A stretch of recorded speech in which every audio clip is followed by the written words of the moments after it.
Now that we know the true identity of enslaved Africans and their relatives in a large chunk, the next thing is to examine the remainder of Bello's statement, as this explains why the people were under attack from the Islamists, whose ethnic cleansing resulted in millions sold into slavery.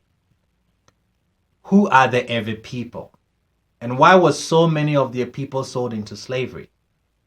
Is there any truth in the claim by Bello and the Fulani oral history of the identity of those enslaved? By examining his words fully, hopefully we'll arrive at the truth.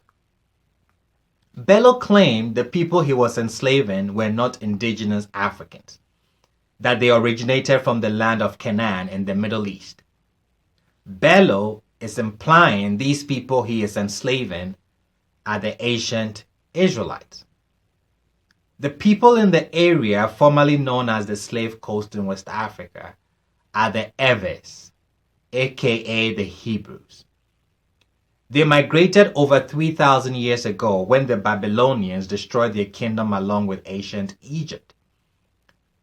During the time of the transatlantic slave trade, due to the ravages of war, millions of Ewe prisoners of war were transported as slaves to North and South America. Thus, their descendants in these countries are also Ewe, aka Hebrews. These include the freed slaves relocated in Sierra Leone and Liberia. They are all Ewe. So, where did Bello get this information from? Indisputably, Bello's statement was from information inherited and passed down by his Fulani ancestors. It is also interesting to note the amount of detail included in what Bello said. The Ewe people themselves did not have such detailed information about their origins. Therefore, it is intriguing how the Hausa Fulani came by the information. Also bear in mind, Bello was a Muslim, and at that time in history, the Bible in the form of Christian missionaries had not reached this part of Africa. Therefore, one cannot dismiss Bello's statements as snippets of information he picked up from Christian missionaries. Thus, given the fact Bello's statements did not come from the Bible, how he came across such information is intriguing. As I mentioned earlier, indisputably, Bello's source for his knowledge would be the oral traditions of his Fulani Arab ancestors, handed down over the generations. For those who may not know this, the land of Canaan is another name for the home of the Israelites. It is an ancient term used synonymously with the Promised Land. Therefore, it is not a common phrase to easily stumble upon. For Bello to use the phrase, children of Canaan, is a big surprise, as it means the source of Bello's information is very ancient. Given the source knew so much to refer to the home of the Israelites by its ancient name. This would place those ancestors close to the people who lived in the land of Canaan. Bello's statement. The inhabitants of this province, Yaba, it is supposed, originated from the remnants of the children of Canaan, who were of the tribe of Nimrod. Bello mentions an interesting name, Nimrod.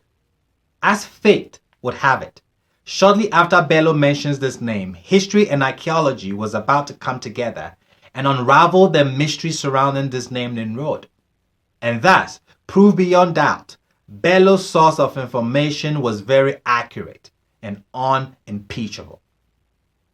The book containing Bello's statement was published in 1826. At this time in history, no independent proof of the Assyrians existed outside the Bible.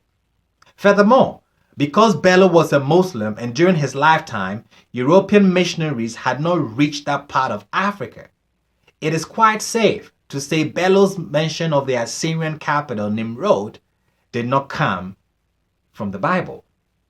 Nevertheless, he spoke of the Assyrian capital when his European audience had never heard of it independently mentioned anywhere apart from the Bible.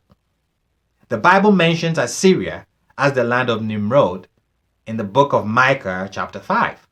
However, apart from the account in Micah 5, no one outside the Bible ever associated Assyria with Nimrod. As a result, some modern scholars disputed the Bible's testimony. That is until 1849 to 1851, when archaeologist Austin Henry Layard discovered in northern Iraq the ancient remains of 3 Assyrian cities, including Nineveh. This discovery silenced the skeptics, given the fact in 1826 an African monarch spoke of Nimrod in Assyria long before Austin Layard's archaeological discovery. Clearly, Mohammed Bello's source of information was beyond doubt, quite unimpeachable. What was the statement? The inhabitants of this province, Yaba, which were actually the Evers, aka the Hebrews, originated from Israel, the land of Canaan, to their current location. Of course, we are the ancient Hebrews. Tra, Omanye Ablawo.